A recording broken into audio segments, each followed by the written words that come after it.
Hello everybody, Pretzel Road here, and welcome back to another Polytopia time-lapse analysis video. As per usual, this is going to be with the Imperius in perfection mode, with 3 opponents in crazy difficulty. So without further ado, let's get right into this. So, after I dismiss the welcome message, I harvest 2 fruit. I always like to lean into the starting tech, and for the Imperius, that happens to be organization, which means that development is going to be the optimal way to start out the game.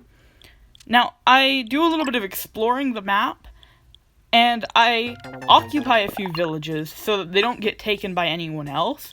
However, I'm not going to actually take them for a little while, and I'll get back to that later, but for now what you need to know is that I've chosen to do that so that I can keep the techs cheaper. Obviously they go up in price as you unlock more, or as you have more cities. So that's why I haven't taken the cities yet, and I'm only occupying them. I researched forestry so that I can level up my capital, the only city I currently do have, and that way I can That way I can eventually train more soldiers because I've run out of space, and I end up also taking another city so that I can develop more quickly. And I do border growth. I choose border growth so that I have more resources that I can take, that I can draw from later, and that will become more valuable later on in the game, I hope. And it will. So I take all of the cities, and what you will notice is that as I take each city, I make the decision to always develop that city to the next level. That way it will pay off the additional cost of tech. And so I like to wait to take a city until I know that I can develop that city to the point where it will pay for the additional tech cost more easily. And I also got roads here. I even connected some villages I didn't yet have to make getting to them easier, and so that I wouldn't have to think about connecting them up to roads later, because I know that if I do end up needing to think about it, I won't end up doing it.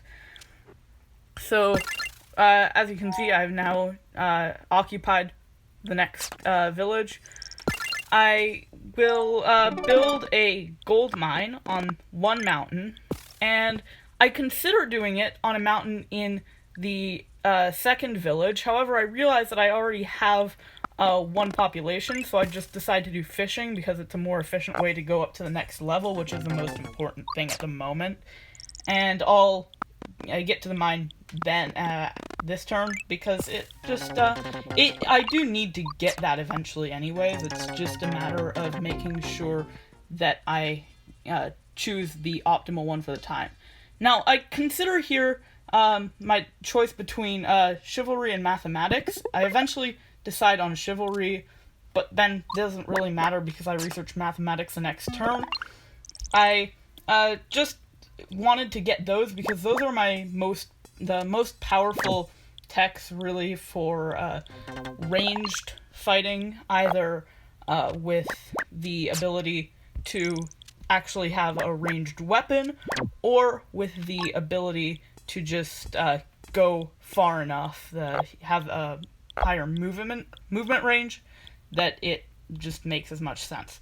Now, I also build out roads towards the Xin-xi city here, and that will allow me to get over there more quickly, to help fight them more easily. Even as they expand, it just gives me a little bit more ease of movement. Alright, so with an extra knight in my arsenal, and now a replacement catapult, I can begin the true invasion of the full invasion of the Xin-xi city. I also got a park, and that's a good way of getting points and population, instead of having to work for a more powerful soldier, which is not really what I need at this point in the game. It's more about, or in this mode of game, I guess, it's more about trying to have higher point values than it is about being able to easily take cities.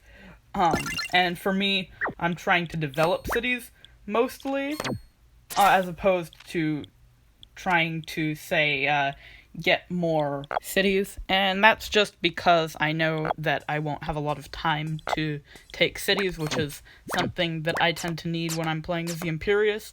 I need a lot of time for claiming cities. I finally go to explore the bottom left corner of the map, although it turns out, as you'll see later on, that there's not really all that much down there.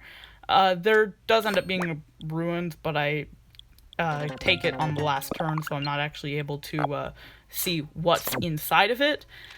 Oh well, too bad. I begin moving up to their next city, and I only really reveal it with a couple of turns left, so I don't ever end up taking it, which is unfortunate. But all in all, doesn't really matter.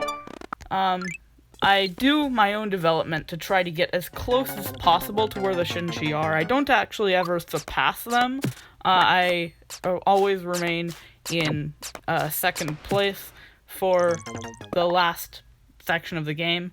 I don't ever move up to first, which is somewhat unfortunate, but all well.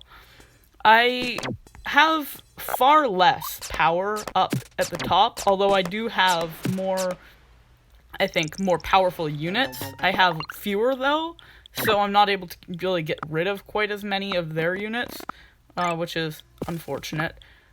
And I do my best to try to get the units I need up there, enough units to really be competitive, but this is the last turn, so I didn't really have quite enough time to take the Xin-xi city. Oh well. Alright, so now I guess it's time to just sort of go over what my thoughts are on that game. So for starters, I did actually build parks, which is something that I every once in a while forget to do and end up doing super units. So that was definitely a good move on my part. I did definitely have an advantage with the starting point I had, because I didn't really have to deal with anyone for quite a while. I only had to deal with the Xin-xi once I was strong enough to be able to, and the Bardur had a bit of land that they claimed relatively close to me, but they never actually showed up, so I only ever saw their border, and that's how I knew they were nearby. Otherwise, I never really had to deal with them. So I would say I was definitely very lucky with this one. I did make a number of fairly good moves, though. Like, I tried to develop as much as I could. I definitely put a lot of work into developing my tribe in this game. I just definitely would say a lot of this game really did come down to luck. I had a very good starting point. That said, even if you maybe didn't learn quite as much from this game just because there was a fair bit of luck involved, if you did enjoy it at all, please leave it a like so that I know that you enjoyed it, and so that YouTube knows that people are enjoying this and promotes it to more people. Share it with other people who you think might be interested. If there are other friends you have who are interested in Polytopia videos, consider sharing it with them so that my channel gets out to more people. Subscribe with notifications on if you haven't already. Check out my podcast, linked in the description. And until next time, have a nice day. Goodbye.